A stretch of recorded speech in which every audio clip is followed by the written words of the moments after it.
বছর 8 বছরের কচি বাচ্চা মেয়ে নবী পাককে দেখে দৌড়তে দৌড়তে দৌড়তে দৌড়তে নবীর হাতখানাকে ধরে বলছে, হুজুর হুজুর আপনি আমাদের বাড়ি আসুন। কেন, কি ব্যাপার মা, তোমার বাড়ি আমি যাব কেন? বলে আসুন তো, তারপরে বলছি। মেয়েটা হাত ধরে নবী পাককে বাড়ি নিয়ে আসছেন। যখন মেয়েটা হাত ধরে নবী পাককে বাড়ি নিয়ে আসলেন, কচি বাচ্চা মেয়ে, সবে 7-8 বছরের বয়স বাচ্চা মেয়ে নবীর হাত ধরে বাড়ি নিয়ে আসলেন। মা তুমি আমাকে বাড়ি নিয়ে আসলে কেন? মেয়েটা একবার ডুকরে ডুকরে ফুপড়ে ফুপড়ে কান্না আরম্ভ করেছে। নবী বলছে, তুমি কান্না করছো কেন, কান্না করছো কেন?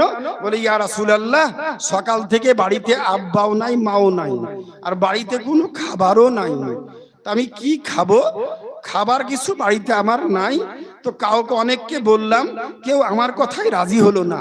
তা আপনি তো পৃথিবীর সব থেকে শান্তির দূত, আপনি একমাত্র মহান আদর্শের পয়গম্বর, আপনি হচ্ছে শেষ নবী, আমার বাপ মায়ের মুখে শুনেছি। তা আপনার হাতখানা ধরে বলছি, হুজুর আমি চরম ক্ষুধার্ত, সকাল থেকে কিছু খাইনি, বাড়িতে আব্বাও নাই মাও নাই, কিন্তু আমার বাড়িতে দুখানা ছাগল আছে হুজুর, ওই ছাগলের দুধটা দুহে যদি আপনি আমাকে 1 ঘটি দুধ দিতেন, তাহলে আমি একটু তৃপ্তি সহকারে দুধটা পান করে আমার ক্ষুধা পিপাসা